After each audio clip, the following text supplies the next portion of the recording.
హైదరాబాద్లో సంచలనం రేపిన గుండి రాజేష్ హత్య కేసులో ఆసక్తికర కోణాలు వెలుగులోకి వచ్చాయి. రాజేష్ హత్య కేసులో శ్యామ్ సుందర్ రెడ్డిదే మాస్టర్ మైండ్ అని తేల్చారు పోలీసులు. రాజేష్ను పథకం ప్రకారమే మర్డర్ చేశారని నిర్ధారించారు రాచకొండ సిపి భగవత్.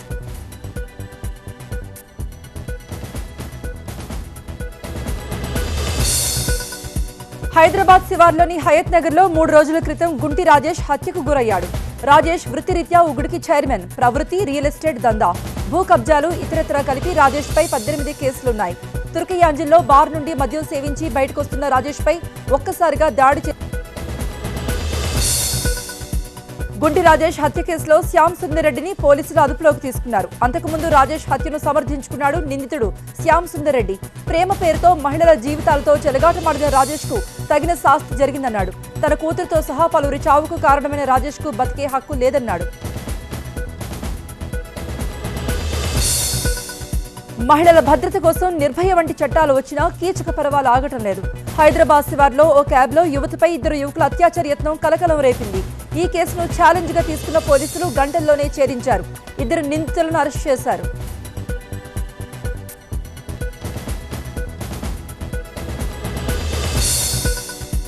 హైదరాబాద్ ఎల్బీ నగర్ లో బస్ కోసం వేచి ఉన్న యువతిని క్యాబ్లో ఎక్కించుకున్న 2 యువకులు 45 కిలోమీటర్ల దూరం వరకు తీసుకెళ్లారు.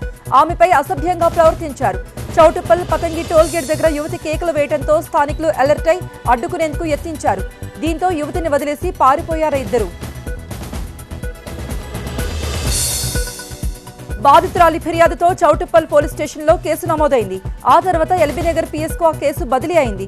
కేసును ఛేదించే పనిని ఉన్నతాధికారులు రాచకొండ ఎస్ఓటీ బృందానికి అప్పగించారు. ఎస్ఓటీ 3 బృందాలుగా విడిపోయి సాంకేతిక పరిజ్ఞానాన్ని ఉపయోగించి క్యాబ్ ఆచూకీ కనిపెట్టి నిందితుల్ని అరెస్ట్ చేశారు. హైదరాబాద్ పాత బస్తీలో ఉన్మాది ఘాతుకానికి తెగబడ్డాడు. పెళ్లికి నిరాకరిస్తోందని ఆగ్రహంతో ఊగిపోయిన అంజాద్ అనే యువకుడు ఆయేషాపై దాడికి దిగాడు. అడ్డుకోపోయిన ఆయేషా పేరెంట్స్ పై కూడా కత్తితో విచక్షణ రహితంగా అటాక్ చేశాడు. గాయపడిన 3 చికిత్స నిమిత్తం ఆసుపత్రికి తరలించారు స్థానికులు.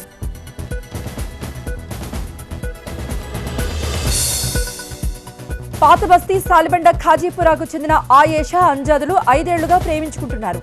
పెళ్లి చేసుకోవాలని అంజాద్ పెట్టిన ప్రపోజల్ ను ఆయేషా తిరస్కరించింది. కక్ష పెంచుకున్న ఆజాద్ యువతి ఇంటికి వెళ్లి దాడికి దిగాడు. బాధితుల ఫిర్యాదుతో కేసు నమోదు చేసిన పోలీసులు నిందితుడిని అరెస్ట్ చేశారు.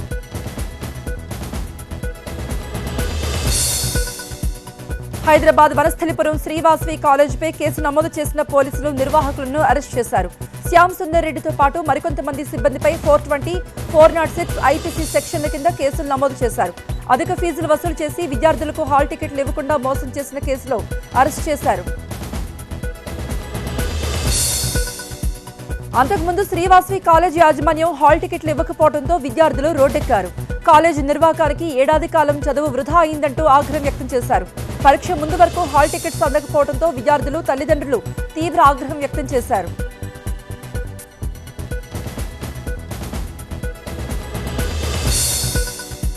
విద్యార్థుల నుండి పరీక్ష ఫీజులు వసూలు చేసిన శ్రీవాసవి కాలేజీ ప్రిన్సిపల్ ఆ డబ్బును ఇంటర్ బోర్డులో డిపాజిట్ చేయలేదు. దీంతో ఇంటర్ బోర్డు శ్రీవాసవి విద్యార్థులకు హాల్ టికెట్లు జారీ చేయలేదు. కాలేజీలో ప్రిన్సిపల్ ను ప్రశ్నిస్తే ఇంటర్ బోర్డు తప్పిదేమని అంటూ తప్పించుకున్నాడు. అటు అధికారులను నిలదీస్తే ప్రిన్సిపల్ చేసిన నిర్వాకం బయటపడింది. కృష్ణా జిల్లా ముళ్లపాడు దగ్గర జరిగిన దివాకర్ ట్రావెల్ బస్ ప్రమాద ఘటనపై విచారణ మొదలైంది. ప్రభుత్వం నియమించిన నిపుణుల కమిటీ ఇవాళ ఘటనా స్థలాన్ని సందర్శించింది. ప్రమాదం జరిగిన కల్వర్టు ప్రాంతాన్ని అధికారులు పరిశీలించారు. స్థానికుల నుండి వివరాలు సేకరించిన ఆర్ఎఫ్ఎల్ టీం దర్యాప్తును ముమ్మరం చేసింది. ఫేక్ కరెన్సీ ముఠాలు చెలరేగిపోతున్నాయి. పోలీసులకే దిమ్మ తిరిగే స్టైల్లో కొత్త 2,500 రూపాయల నోట్లు నకిలీవి తయారు చేసి సవాల్ విసురుతున్నారు. విశాఖ గాజువాక్లో ఇంట్లోనే నకిలీ నోట్లను తయారు చేస్తున్న ముఠా గుట్టురట్టు చేస్తారు పోలీసులు.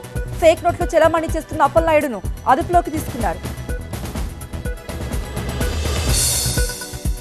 ఫేక్ నోట్ల కేసులో నిందితుడు చుక్కా శ్రీనివాస్ ఓ మర్డర్ కేసులో నిందితుడు. ఈ కేసులో జైలుకెళ్లిన శ్రీనివాస్ అక్కడ తోటి ఖైదీల దగ్గర ఫేక్ కరెన్సీ తయారీలో మెళకువలు నేర్చుకున్నాడు. జైలు నుండి బయటకు వచ్చాక పిఠాపురంకు చెందిన గంగా మహేశ్వర, గాజువాకు చెందిన అప్పలనాయుడుతో జతకట్టి నకిలీ నోట్ల ప్రింటింగ్ షురూ చేశాడు. ఫేక్ నోట్ల తయారీలో ముఠా వినియోగించే విధానం చూసి పోలీసులే అవాక్కయ్యారు. హై క్వాలిటీ బాండ్ పేపర్కు రెండు వైపులా కరెన్సీ పేపర్లు అమర్చి వాటిని స్కానర్లో పెట్టి ఈజీగా కలర్ ప్రింట్అవుట్ తీస్తున్నారు. అత్యంత సులువుగా కట్టల కొద్దీ ఫేక్ కరెన్సీని క్షణాల్లోనే బయటకు తీసేస్తున్నట్టు గుర్తించారు పోలీసులు. ఫేక్ నోట్ ప్రింటింగ్ పై పక్కా సమాచారం అందుకున్న గాజువాక పోలీసులు అప్పలనాయుడును అదుపులోకి తీసుకున్నారు. తీగలాగితే డొంక కదిలినట్టుగా ఈ గ్యాంగ్ మిగిలిన ఇద్దరు కూడా బయటపడ్డారు. ముగ్గురిని అరెస్టు చేసిన పోలీసులు 7,32,000 ఫేక్ కరెన్సీ ప్రింటర్ స్వాధీనం చేసుకున్నారు. అనంతరం నిందితుల్ని రిమాండ్కు పంపారు.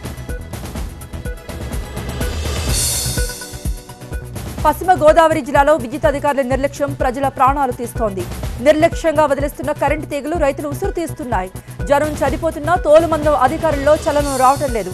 నిర్లక్ష్యంగా వదిలేస్తున్న కరెంటు తీగలపై ఎన్నిసార్లు ఫిర్యాదు చేసినా అధికారులు పట్టించుకోవటం లేదని ఆవేదన వ్యక్తం చేశారు బాధితులు. పశ్చిమ గోదావరి జిల్లా నిడదవోలు రూరల్ ప్రాంతంలో కరెంటు తీగలు మృత్యు తీగలుగా మారాయి. తాడిమళ్ల గ్రామానికి చెందిన బిక్కువోలు పెద్దింట్లు ఆమె కుమార్తె ప్రతిపాటి మహాలక్ష్మి బలిపే మంగలు చెరుకు తోటలో నడుచుకుంటూ వెళుతుండగా కాళ్లకు కరెంటు తీగ తగలడంతో వాళ్ళిద్దరూ స్పాట్లోనే చనిపోయారు.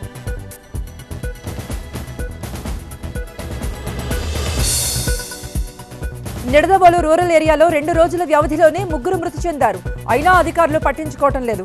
తగ్గిపోతున్న కరెంటు వైర్లను నిర్లక్ష్యంగా వదిలేస్తున్నారని ఎన్నిసార్లు ఫిర్యాదు చేసినా పట్టించుకోవటం లేదని ఆవేదన చెందుతున్నారు బాధితులు. అటు అధికారులు మాత్రం విచారణ జరిపిస్తామంటూ చేతులెత్తేశారు.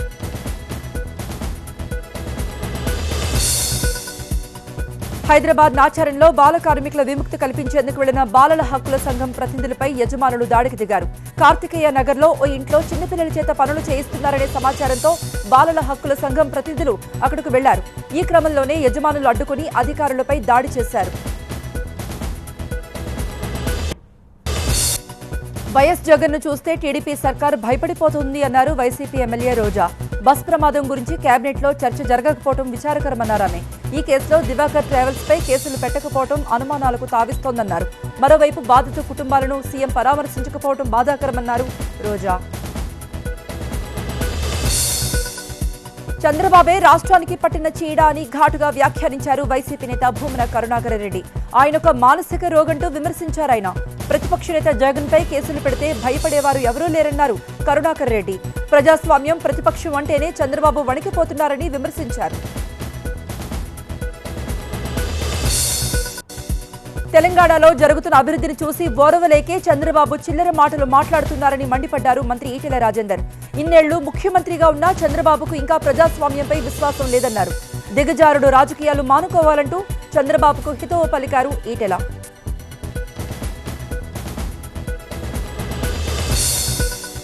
తెలంగాణలో టీడీపీ ఆఫీస్ మూసేసుకోవాలంటూ ఆ పార్టీ నేతలకు సూచించారు ఎంపీ కవిత.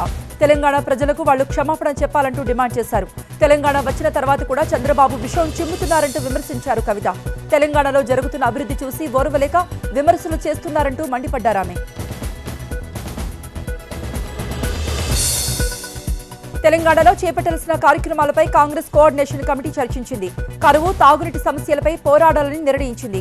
కేంద్రం ఇచ్చిన ఇన్పుట్ సబ్సిడీని కేసీఆర్ ప్రభుత్వం దారి మళ్లిస్తోంది అంటూ ఆరోపించారు దిగ్విజయ్ సింగ్. సాగునీటి ప్రాజెక్టులపై తాము లేవెత్తిన ప్రశ్నలకు కేసీఆర్ ఇంతవరకు జవాబే ఇవ్వలేదంటూ అన్నారాయన.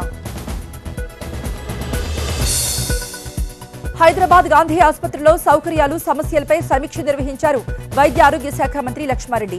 మంచి వైద్యం అందించి ప్రభుత్వానికి మంచి పేరు తీసుకురావాలని వైద్యులకు సూచించారాయన. ఆసుపత్రిలో నెలకొన్న సమస్యలన్నింటినీ పరిష్కరిస్తామని, పేషెంట్లను మంచిగా ట్రీట్ చేయాలంటూ వైద్య సిబ్బందికి సూచించారాయన.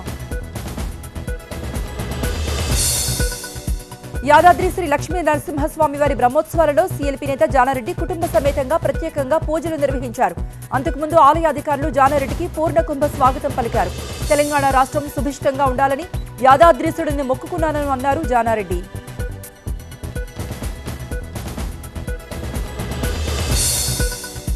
రాజకీయాల్లో దళితులకు ప్రాధాన్యత కల్పించడంలో టీడీపీ ముందుందన్నారు గుంటూరు జిల్లా వేమూరు ఎమ్మెల్యే ఆనందబాబు. జీఎంసీ బాలయోగి వర్ధంతి వేడుకకు హాజరైన ఎమ్మెల్యే ఆయన చిత్రపటానికి నివాళులర్పించారు. సంకీర్ణ ప్రభుత్వంలో కూడా పార్లమెంటును సమర్థవంతంగా నడిపిన ఘనత బాలయోగిదేనంటూ అన్నారు ఆనందబాబు.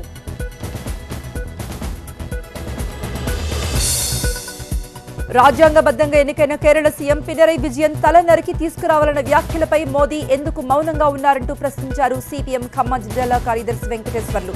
భారతదేశం ఓ అందమైన పూదోట అని, ఆ పూదోటలో ఆర్ఎస్ఎస్ కీటకంలా మారి దేశాన్ని నాశనం చేయాలని చూస్తోందంటూ విమర్శించారాయన.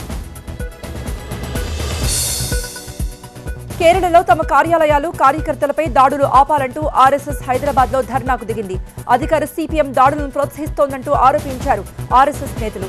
కోజికోడ్ ఆర్ఎస్ఎస్ కార్యాలయంపై గురువారం జరిగిన బాంబు దాడిలో 5 కార్యకర్తలకు గాయాలయ్యాయి. దాడి వెనుక సిపిఎం హస్తముందని ఆరోపించింది ఆర్ఎస్ఎస్. బర్త్డే పార్టీలో తాటికొండ రాజయ్య స్టెప్పులతో అదరగొట్టారు. Station Ghanpur MLA Rajaiah farm house లో కార్యకర్తలతో కలిసి పుట్టినరోజు వేడుకలు జరుపుకున్నారు. ఫుల్ జోష్లోని రాజయ్య కార్యకర్తలు, స్నేహితులతో కలిసి చిందేశారు. రాజయ్య ఆటపాటతో కార్యకర్తలు ఫిదా అయ్యారు.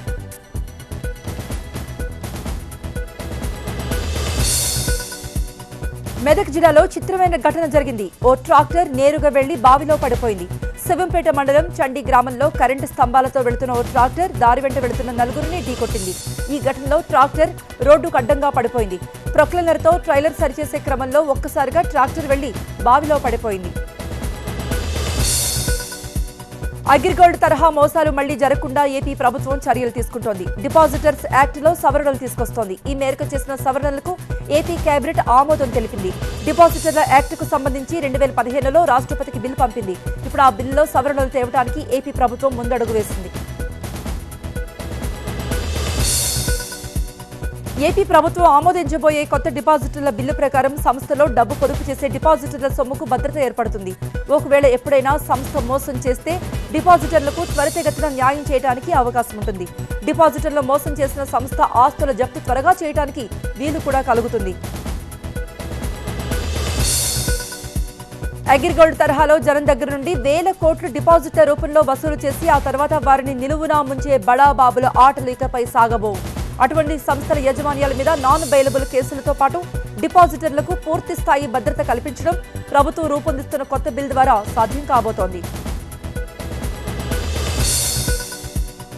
అనంతపురం జిల్లా ఎల్లనూరు మండలం గొడ్డుమరి సమీపంలో చిత్రానదిలో రోజురోజుకు భూమి కుంగిపోవడం అక్కడ వాసులను కలవరపెడుతోంది. 35 అడుగుల లోతు, 40 అడుగుల వెడల్పుగా భూమి కుంగిపోయింది. గత 2 సంవత్సరాల క్రితం ఎల్లనూరు ప్రాంతంలో భూమి దాదాపుగా 100 మీటర్ల పొడవున కుంగిపోవడం అందరినీ ఆశ్చర్యపరిచింది. గొడ్డుమర్రి చిత్రానదిలో 30 అడుగుల లోపలికి భూమి కుంగిపోవడంతో జనం భయపడిపోతున్నారు. ఇలా జరగడం ఇది 3వసారి. కుంగిపోతుండటంతో ఎప్పుడు ఏం జరుగుతుందోనని స్థానికులు భయం గుప్పిట్లో బతుకుతున్నారు. గ్రామాల్లో ఎప్పుడు ఏ ఇల్లు కుంగిపోతుందో, ఎప్పుడు ఏ విపత్తు వస్తుందోనని హడలిపోతున్నారు.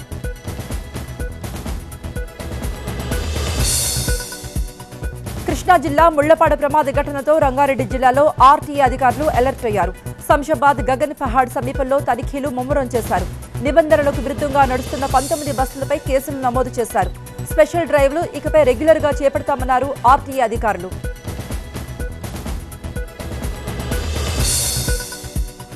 పెండింగ్ వేతనాలు చెల్లించాలంటూ నిజామాబాద్ ప్రభుత్వ ఏరియా ఆసుపత్రి ఎదుట ఏఐటీయూసీ ఆధ్వర్యంలో ధర్నాకు దిగారు కాంట్రాక్టు కార్మికులు. 3 నెలలుగా వేతనాలు ఇవ్వకపోవడంతో కుటుంబ పోషణ భారంగా మారిందంటూ కార్మికులు ఆవేదన వ్యక్తం చేశారు. జీతాలు ఇవ్వకపోతే ఆందోళన ఉధృతం చేస్తామంటూ ప్రభుత్వాన్ని హెచ్చరించారు. స్మగ్లర్లు రూట్ మార్చారు. ఆర్టీసీ బస్సుల్లోనే దొంగలను తరలిస్తున్నారు. నంద్యాల డిపోకు చెందిన ఆర్టీసీ బస్సులో ఫారెస్ట్ అధికారులు తనిఖీ చేయడంతో ఈ వ్యవహారం వెలుగులోకి వచ్చింది. బస్ డ్రైవర్ దస్తగిరి, స్మగ్లర్ రమణను అదుపులోకి తీసుకుని విచారిస్తున్నారు. ఈ ఘటనపై విచారణ జరిపి బాధ్యులపై చర్యలు తీసుకుంటామన్నారు ఆర్టీసీ అధికారులు. మెదక్ జిల్లా దుబ్బాక పోలీస్ క్వార్టర్స్ లో దారుణం జరిగింది. ఎస్ఐ చిట్టిబాబు సర్వీస్ రివాల్వర్తో తన భార్యను చంపి అదే రివాల్వర్తో తనకు తాను కాల్చుకున్నారు. తీవ్రంగా గాయపడిన ఎస్ఐ చిట్టిబాబును హుటాహుటిన సిద్దిపేట హాస్పిటల్కు తరలించారు. అప్పటికే పరిస్థితి విషమించి చికిత్స పొందుతూ చనిపోయారు. ఎస్ఐ చిట్టిబాబును కొద్ది రోజుల కిందట సిద్దిపేట పోలీస్ కమిషనరేట్కు అటాచ్ చేశారు. చిట్టిబాబు దర్యాప్తు చేపట్టిన ఓ కేసుపై సిపి ప్రెస్ మీట్ నిర్వహించే క్రమంలో ఎస్ఐ తన భార్యను చంపి తాను ఆత్మహత్య చేసుకున్నారు. చిట్టిబాబు ఇన్వెస్టిగేషన్ చేసిన కేసుకు ఆయన ఆత్మహత్యకు ఏదైనా లింక్ ఉందా అనే అనుమానాలు కూడా వ్యక్తమవుతున్నాయి.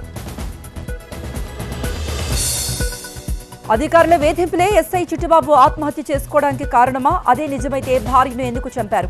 కుటుంబంలో ఏవైనా కలహాలున్నాయా అనేది మిస్టరీగా మారింది. చిట్టుబాబు కుటుంబ సభ్యులు మాత్రం పోలీసు ఉన్నతాధికారుల వేధింపులే ఆత్మహత్యకు కారణమని ఆరోపిస్తున్నారు. బాధ్యులపై చర్యలు తీసుకోవాలంటూ డిమాండ్ చేశారు. ట్రంప్ తలతిక్క నిర్ణయాలు, జాత్యహంకార దాడులపై save our Indians in America పేరుతో కార్యక్రమాలు నిర్వహించడానికి NRI parents association, all India peace and solidarity organisations సిద్ధమయ్యాయి. ఇప్పటికైనా అమెరికాలో తెలుగు వాళ్లు, భారతీయులు ఐక్యం కావాలంటూ పిలుపునిచ్చారు ఆ రెండు సంస్థల ప్రతినిధులు. ఇమిగ్రేషన్ చట్టాలపై అమెరికన్ కాంగ్రెస్ లో ట్రంప్ చేసిన ప్రసంగం ఎన్నో సందేహాలకు తావిస్తోంది. ముఖ్యంగా మెరిట్ బేస్డ్ ఇమిగ్రేషన్ పై చాలా ప్రశ్నలు తలెత్తుతున్నాయి. అమెరికాకు వలసలు నిరోధించడానికి ఈ విధానాన్ని తీసుకొస్తున్నట్టు తెలుస్తోంది. మరోవైపు రోజుకో చెత్త నిర్ణయం తీసుకుంటున్న ట్రంప్ పై విమర్శలు వ్యక్తమవుతున్నాయి.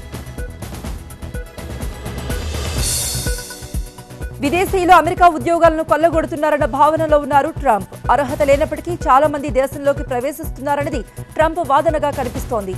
చిన్న చిన్న ఉద్యోగాల కోసం అమెరికాకు వచ్చే వాళ్లకు ఎట్టి పరిస్థితుల్లో కూడా ఎంట్రీ ఇవ్వరాదన్న నిర్ణయానికి ట్రంప్ రావడం వలసదారుల్లో ఆందోళన కలిగిస్తోంది. అమెరికా పౌరసత్వం కలిగిన వాళ్లు సొంత దేశంలో ఉన్న కుటుంబ సభ్యులకు వీసాను స్పాన్సర్ చేసే విధానం ప్రస్తుతం అమల్లో ఉంది. 2014 డేటా ప్రకారం 10 లక్షల మందికి పౌరసత్వం లభించింది. అప్పటికే అమెరికాలో స్థిరపడిన బంధువుల సాయంతో వీళ్లకు పౌరసత్వం లభించింది. అందుకే ఈ విధానాన్ని టార్గెట్ చేసింది ట్రంప్ సర్కార్. తమిళ నటుడు ధనుష్ కు హైకోర్టులో ఊరట లభించింది. ధనుష్ తమ కుమారుడంటూ కదిరేషన్, మీనాక్షి దంపతులు వేసిన కేసు విచారణపై Madras high court Madurai bench stay విధించింది. అయితే తుది తీర్పును మాత్రం ఈ నెల 9వ తేదీకి వాయిదా వేసింది. కేసు విచారణపై హైకోర్టు స్టే విధించడంతో ఈ వివాదం కొత్త టర్న్ తీసుకుంది. ఢిల్లీ యూనివర్సిటీలో విద్యార్థుల ఆందోళన కొనసాగుతోంది. ఏబీవీపీ వర్సెస్ అన్ని విద్యార్థి సంఘాలుగా ఈ గొడవ మారింది. ఏఐఎస్ఏ విద్యార్థులకు మద్దతుగా ఎన్ఎస్ఎఫ్ విద్యార్థులు ఢిల్లీలో ర్యాలీ తీశారు. మండీ హౌస్ నుంచి ప్రారంభమైన ర్యాలీలో వేలాది మంది విద్యార్థులు హాజరయ్యారు. కేంద్రానికి, ఏబీవీపీకి వ్యతిరేకంగా నినాదాలు చేశారు. కేంద్రం, ఆర్ఎస్ఎస్ అండతోనే ఢిల్లీ యూనివర్సిటీ క్యాంపస్ లో ఏబీవీపీ కార్యకర్తలు రెచ్చిపోతున్నారని ఆరోపించారు ఏఐఎస్ఏ, ఎన్ఎస్ఎఫ్ విద్యార్థి సంఘాల నేతలు. దేశభక్తి పేరుతో ఏబీవీపీ కార్యకర్తలు అరాచకం సృష్టిస్తున్నారని మండిపడ్డారు. ఎట్టి పరిస్థితుల్లో కూడా రాజ్యాంగం ఇచ్చిన భావ ప్రకటన స్వేచ్ఛను కాపాడుకుంటామని నిందించారు. పోటాపోటీ ర్యాలీలతో డియూ క్యాంపస్ యుద్ధక్షేత్రంగా మారింది. ఫిబ్రవరి 21వ తేదీ నుండి దేశ రాజధానిలో ఇదే సీన్ కనిపిస్తోంది. రాంజస్ కాలేజ్లో జరిగిన ఘటనల తర్వాత నిరసనలు హోరెత్తాయి. క్యాంపస్ లో హింసకు మీరంటే మీరు కారణమంటూ అటు ఏబీవీపీ, ఇటు ఏఐఎస్ఏ విద్యార్థి సంఘాలు ఆరోపించుకుంటున్నాయి. ముంబైలో చిరుత దాడులు జనాన్ని హడలెత్తిస్తున్నాయి. మలాడ్ ఈస్ట్ ప్రాంతంలో ఉన్న గిరికుంజ్ అపార్ట్మెంట్లోకి చిరుత ప్రవేశించింది. పార్కింగ్ ప్రాంతంలో ఉన్న కుక్కపై దాడి చేసింది. ఈ దృశ్యాలు సీసీటీవీలో రికార్డయ్యాయి. చిరుత దాడి నుండి తప్పించుకోవడానికి కుక్క చేసిన ప్రయత్నం ఏమాత్రం ఫలించలేదు. చిరుత దాడితో స్థానికులు ఆందోళన చెందుతున్నారు. చెన్నైలో ఎయిర్ షో ఆకట్టుకుంది. రాష్ట్రపతి ప్రణబ్, తమిళనాడు గవర్నర్ విద్యాసాగర్ రావుతో పాటు పలువురు ప్రముఖులు ఎయిర్ షోకు హాజరయ్యారు. తాంబరం ఎయిర్ ఫోర్స్ స్టేషన్లో యుద్ధ విమానాల విన్యాసాలు అందరినీ అట్రాక్ట్ చేశాయి. M117, M135 హెలికాప్టర్ల విన్యాసాలు కూడా కనువిందు చేశాయి.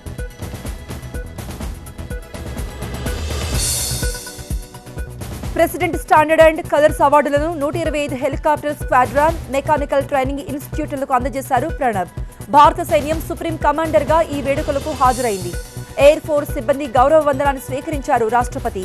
తాంబరం ఎయిర్ ఫోర్స్ స్టేషన్ కు చెందిన 2 విభాగాల పనితీరును కూడా మెచ్చుకున్నారు.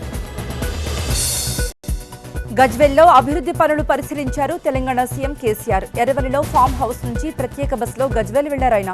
కొత్తగా నిర్మించే ఇంటిగ్రేటెడ్ మార్కెట్ స్థలాన్ని చూశారు. 7 ఎకరాల విస్తీర్ణంలో దాదాపు 50 కోట్లతో దీన్ని నిర్మిస్తారు. వెజిటబుల్, నాన్ వెజ్ మార్కెట్ తో పాటు రైతు బజార్ను కూడా ఇక్కడ నిర్మిస్తారు. ఏపీలో సైకిల్ టాప్ గేర్ లో దూసుకుపోతోంది. ఎమ్మెల్సీ ఎన్నికల్లో టీడీపీ సిక్సర్ కొట్టింది. స్థానిక సంస్థల కోటాలో ఎన్నికలు జరగకుండానే సత్తా చాటింది. మొత్తం 9 సీట్లలో 6ని ఏకగ్రీవంగా గెలుచుకుంది అధికార పార్టీ. మరో 3 చోట్ల కూడా వైసీపీతో ఢీ అంటే ఢీ అంటోంది టీడీపీ.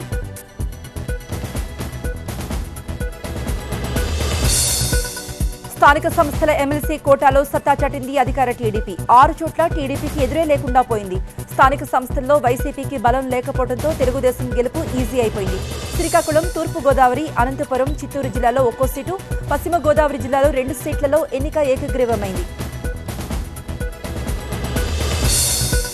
శ్రీకాకుళం జిల్లాలో టీడీపీ అభ్యర్థి మాజీ మంత్రి శత్రుచర్ల విజయరామరాజు ఏకగ్రీవంగా గెలిచారు. మొత్తం 3 అభ్యర్థులు నామినేషన్ దాఖలు చేశారు.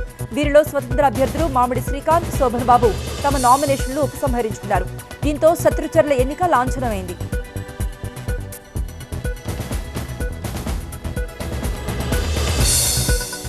అటు తూర్పు గోదావరి జిల్లాలో మాజీ మంత్రి చిక్కాల రామచంద్రరావు ఎన్నిక ఏకగ్రీవమైంది. మొత్తం 6 అభ్యర్థులు నామినేషన్ వేయగా 5 అభ్యర్థులు నామినేషన్స్ వెనక్కి తీసుకున్నారు.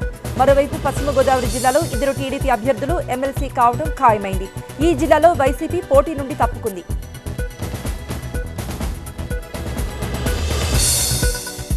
అనంతపురంలో జేసీ బ్రదర్స్ హవా కొనసాగింది. జేసీ ప్రభాకర్ రెడ్డి అల్లుడు దీపక్ రెడ్డి ఎమ్మెల్సీ కాబోతున్నారు. ఆయన ఎన్నిక ఏకగ్రీవం అయింది. ఈ సీటు కోసం నామినేషన్ వేసిన పైలా నరసింహయ్య తన అభ్యర్థిత్వం నుండి తప్పుకున్నారు. దీంతో దీపక్ రెడ్డి అనుచరులు, టీడీపీ కార్యకర్తలు సంబరాలు చేసుకున్నారు.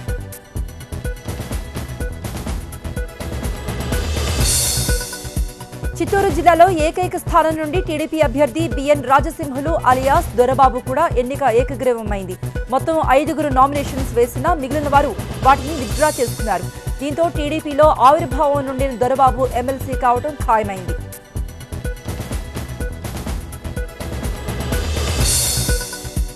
మరోవైపు కర్నూలు, నెల్లూరు, కడప జిల్లాలో స్థానిక సంస్థల ఎమ్మెల్సీ ఎన్నికలు ఉత్కంఠ రేపుతున్నాయి. ఈ 3 జిల్లాల్లో టీడీపీ, వైసీపీలు పోటీలో ఉన్నాయి. ఈ నెల 17వ తేదీన ఎన్నిక జరగబోతోంది.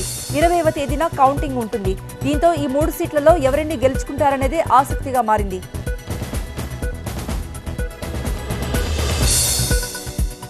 టీఎస్ఆర్ టీవీ9 అవార్డుల జ్యూరీని ప్రకటించారు మాజీ ఎంపీ సుబ్బిరామిరెడ్డి. జ్యూరీ సభ్యులుగా జయసుధ, మీనా, జీవిత, శోభన, కామినేని, పింకీరెడ్డి, డి గోపాల్, టీవీ ప్రసాద్, రఘురామకృష్ణరాజుల పేర్లను ప్రకటించారాయన. విశాఖలో ఏప్రిల్ 8న జరిగే అవార్డుల ప్రదానోత్సవంలో షారుఖ్, హేమమాలిని, రజనీ హాజరవుతారని చెప్పుకొచ్చారు టీఎస్ఆర్. ప్రపంచ వన్యప్రాణి సంరక్షణ దినోత్సవాన్ని విశాఖలో ఘనంగా జరిపారు. ఈ సందర్భంగా ఆర్కే బీచ్ లో ఆలివ్ రిడ్లే తాబేళ్ల పిల్లలను సముద్రంలోకి విడిచిపెట్టారు కలెక్టర్ ప్రవీణ్ కుమార్. ఏటా ఈ సీజన్లోనే ఆవిల్ రిడ్లే తాబేళ్లు విశాఖ తీరానికొచ్చి గుడ్లు పెట్టి వెళ్లిపోతూ ఉంటాయి. గుడ్లను సంరక్షించేందుకు అటవీ శాఖ ప్రత్యేకంగా ఏర్పాట్లు చేస్తుందన్నారు.